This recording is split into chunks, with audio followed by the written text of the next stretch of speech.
Today we're going to be talking about America.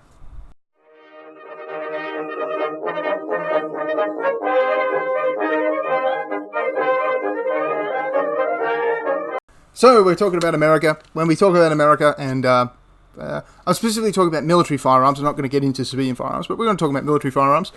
Generally, when someone in Australia talks about American military firearms, all they hear is dagger, dagger, dagger, dagger, dagger, pray and spray. My great-grandfather, who was in World War II, had basically said that if his unit was going on a patrol and there were Americans anywhere nearby, they would head the opposite direction because they didn't want to get accidentally shot. America has a pretty... I'm not sure if it's deserved or not, but there's a reputation, especially here in Australia and sort of other Commonwealth nations, of being very trigger-happy, militarily, of course, not talking about civilians. America has quite a trigger-happy military persona, but that was definitely not the case. This is actually one of the biggest military turnarounds I've ever seen in history. Prior to the early 20th century, so we're talking like the early 1900s, late 1890s, it was the late 1890s, the Americans adopted the Krag-Jorgensen. This is not a Krag-Jorgensen. Krag-Jorgensen is actually a piece of junk. It's the capsule loading thing. It's like got a little thing. It's not good. It's the one that Teddy Roosevelt used in his. He charged a machine gun nest. I'm not sure why that's like the biggest deal ever. That like he charged a machine gun nest. Have they not heard of the First World War? Anyway, that Teddy Roosevelt thing drives me nuts. He didn't. Okay, yeah, I get it was up a hill, but literally the First World War. Have you not heard of it? It happened quite a lot.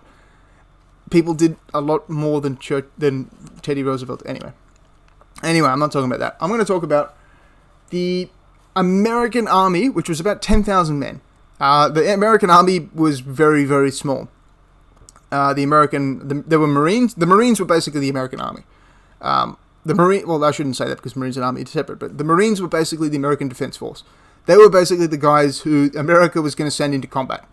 They had Marines and they had a small army. That was it.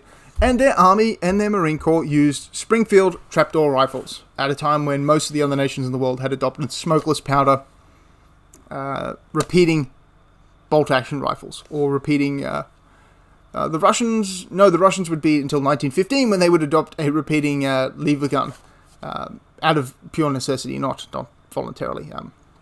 John Moses Browning actually made it so that a lever gun could actually take full-size cartridges, which is the reason you don't see lever... I see this disputed so much. The reason you can't use a lever gun in the military is because it takes pistol cartridges, and to cock a lever gun, like you have to go like that.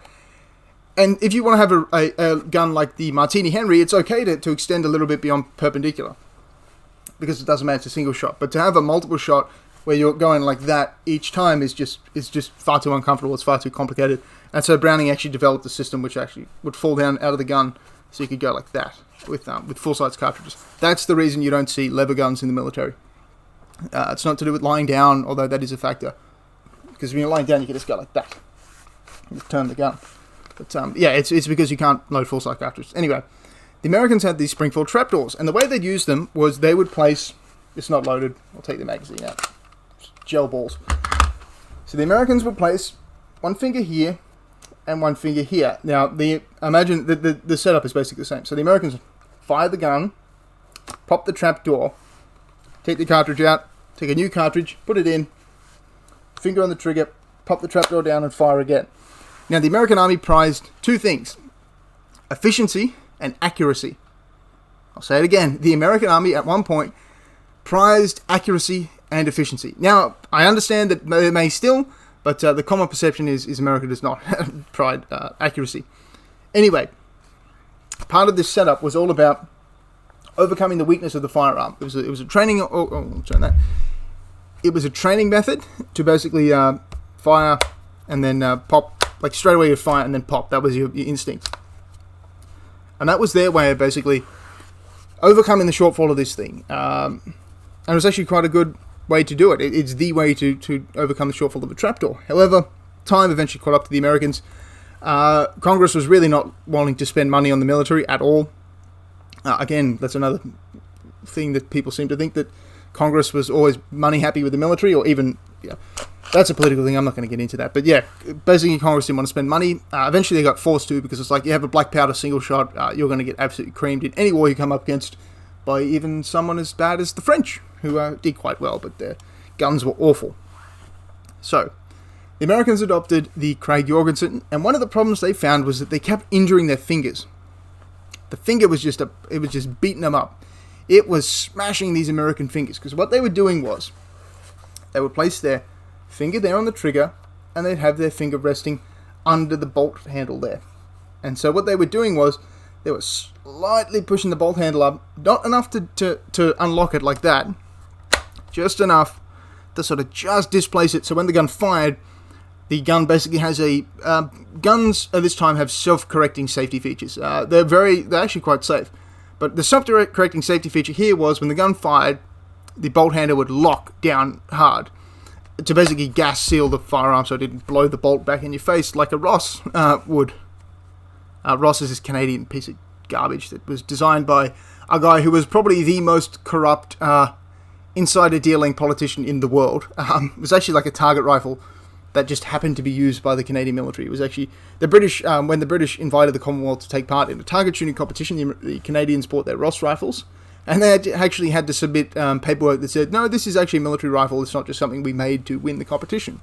So why were their fingers getting pinched? Well, I said before, they would place it just under there, and as they fired, it would pinch the finger. This is a big problem, because they had to retrain their entire army to go, no, that's where you do it. Or you could do the sort of, that's an awful angle, but sort of two fingers on the bolt handle and either pinky or ring finger on that for your Mad Minute type stuff. It's actually a little bit more stiff than a proper bolt action would be. But so the doctrinal change of the Americans trying to overcome this issue with the trapdoor guns actually became a big problem with bolt action guns. Fortunately, that wouldn't become as big an issue as we think, because by the time the Americans needed to start using their Jorgensens, in the Spanish-American War they were an issue, but by the time World War I kicks off, the American Army is basically drafting and recruiting off the street people, so it's not that big a deal. But it's an important lesson to learn that the way you teach soldiers to operate their firearms, the way you teach them to the little quirks people pick up, like the whole grabbing the front stock thing here, and then you give them something like an MP40, and they don't grab the magazine well, they grab it by the magazine itself, and that wrecks a gun. That ruins a PPSH, by the way. If you squeeze too hard on a PPSH, it'll just wreck that drum mag.